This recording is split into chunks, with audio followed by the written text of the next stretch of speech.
Welcome everyone to oldtacosandgeeks.com. Justin here, back with more video game reviews, and today we are going to be reviewing the first-person psychological horror game Luto.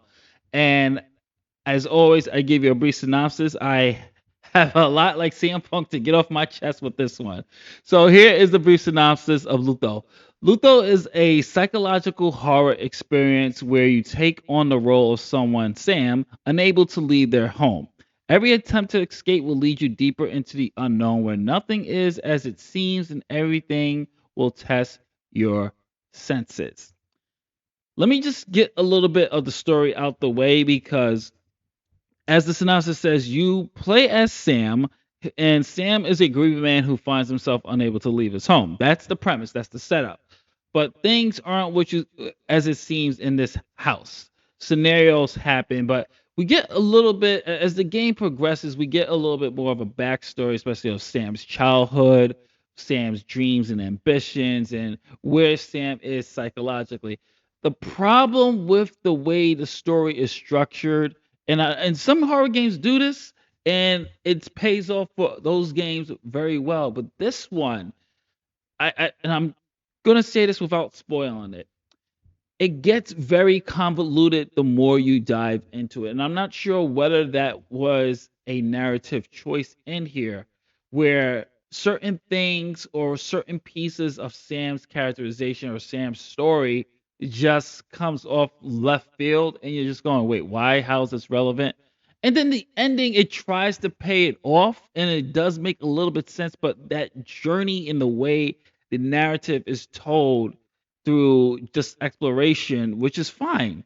But it's the way there's certain bits and pieces I felt like certain information should have been included earlier in the chapter, certain information should have been included later in the chapter. So it feels very disjointed, and maybe that's the way the developers were trying to go for the whole psychological effect, if that makes sense to you.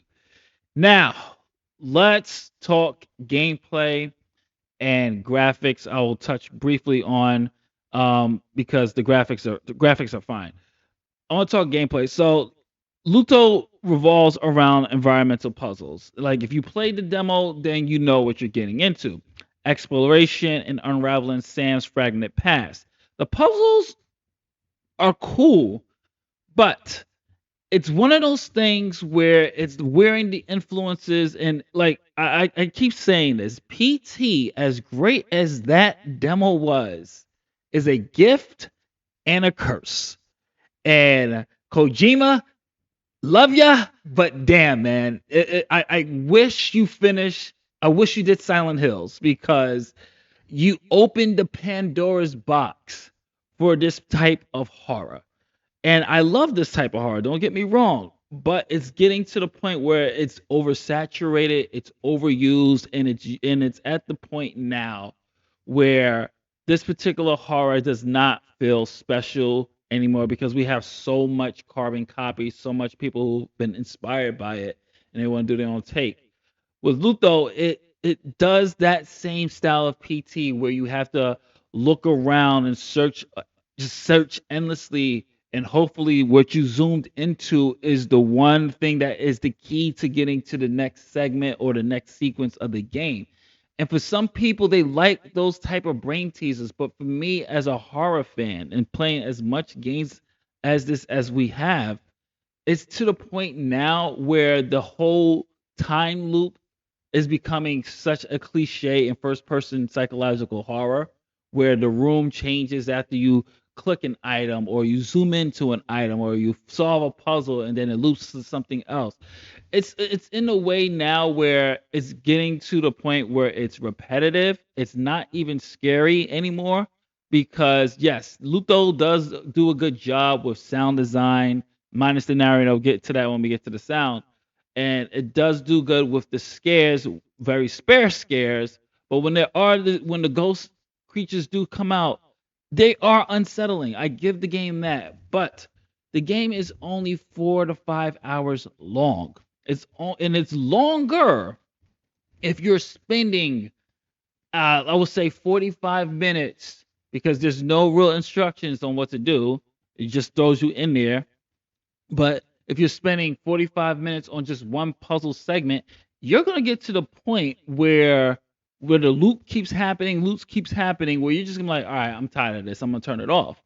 And it's at the point for me where I feel like a lot of these games like this need to start thinking of new ways and fresh new ways to do this first person psychological horror without the constant room or time loop here.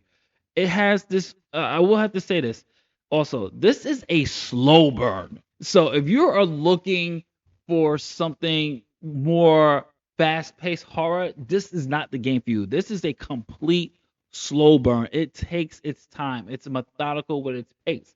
But I will say this, if you stay with the build up, there is a little bit of payoff that makes it worth it, but not entirely.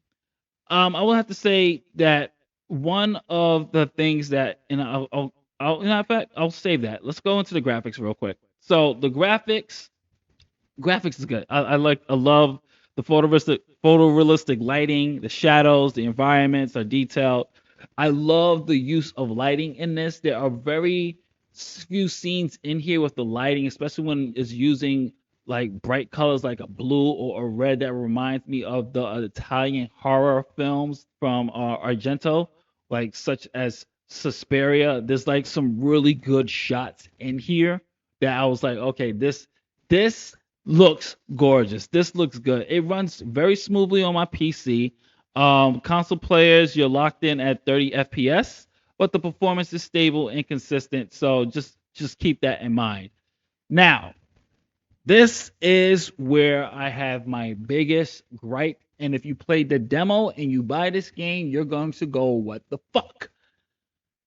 Luto, for some reason, has decided to include a fourth wall breaking narrator throughout this entire game that kills the entire immersion and tension of what it's trying to build. This one for a long time.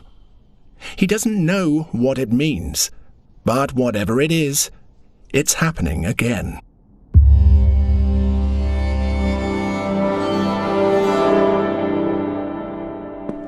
That was weird. For a brief moment, Sam stood completely still. The basement. Despite being afraid of the dark, Sam used to come here all the time. Somehow he felt safe in this place.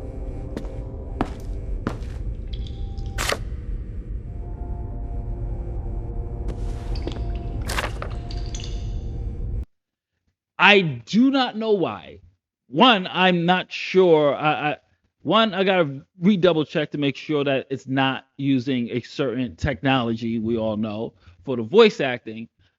But I I want to understand why they decided to go this direction based off the reception of the demo. People love the demo. There's moments in here where tension is being built, and then the narrator will say something, fourth wall breaking, and you're just going, dude, shut up. Why are you here? And it just kills any tension when. Could you imagine this? Let me paint a picture for you. Imagine this, friends. You are you're in a scary situation. You're stuck somewhere, or you and your friends are lost in the woods and something like that, and something really terrifying has just happened. Let's just say one of your friends was kind of xed off, right? And your other friend, who is a survivor, starts making light of the situation while all this tension is being built, and you just kind of have this defense mechanism, just going like, what the hell, dude? Our boy just got xed off, and you're making jokes out of this. That's how I felt with this narrator. The scary moments that happen, or this creepy tension that's happening right now. Like the lights are flickering, and the narrator will say something meta to break the fourth wall, and you're just going, "What the hell?" You just killed any immersion and tension and dread that I had with this. For me, it completely ruined the experience for me having this narrator. And I know those who had the games like, oh well, you just turn the narrator off or just lower the volume, but you still see, text messages, not text, the subtitles and everything being said. So for me, it kind of killed the immersion for me.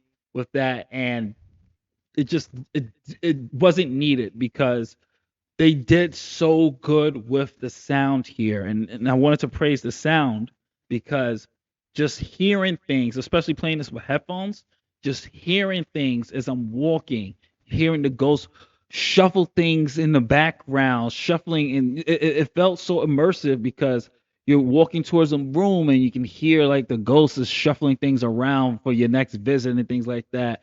It was very nerve wracking. It was really good, especially with the headphones, until the narrator opens his fucking mouth and just sound and it's even the weird voice that they chose for it too. It sounds very pretentious and just smug about things, like taking so light of the situation. You're like, okay, I can't.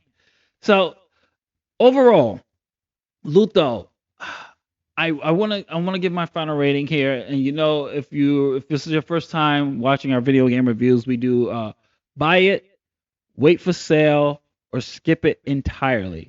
I literally was going to give this a skip it entirely, but I'm gonna give it a wait for sale.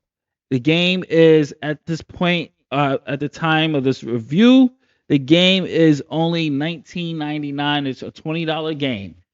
I will give this a warrant to buy it at, since it's very short. You can do this in 4 to 5 or 3 hours tops, 3 hours minimum. If you're like really good with puzzles and speedrunners can probably do this in 3 hours. So for a $10 game, yeah, I will say wait for it to sell, wait for it to price to drop to get it. I can't warrant a $20 purchase because I honestly think the narrator killed this game completely for me. The fourth wall breaking, the meta commentary. It felt like I was in a storybook instead of actually being. And this is first person, so first person. I'm playing it. I'm putting myself in that perspective to feel what our character is feeling, and I didn't get that because of this fourth wall breaking narrator. Make no damn sense. Anyway, the graphics is good. The puzzles are the time loop is getting to the point where it's cliche, but I will have to say the puzzles in here are clever. It moves at a slow, methodical pace. So just keeping fair warning with that, folks. It doesn't hold your hand. So if you like those type of challenges, this is for you. Is the graphics is great, the lighting is great. Like I said, I love the use of the colors of the room. It reminds me of Argento's Italian horror films. Are those really good? So those are some saving grace aspects to give it a wait for sale. But just keep in mind that narrator is gonna is I can see it pissing off the majority of people who really love the demo and now got this as their full product. So that being said, my friends, this is Justin from Geeks.com. What did you think of Luto? This gets a wait for sale. Comment below, let me know. If you like what we do here, hopefully we earned your subscription. And if we did, please hit the like button, subscribe button, and notification bells, my friends. I'll catch you on the next one. Later days.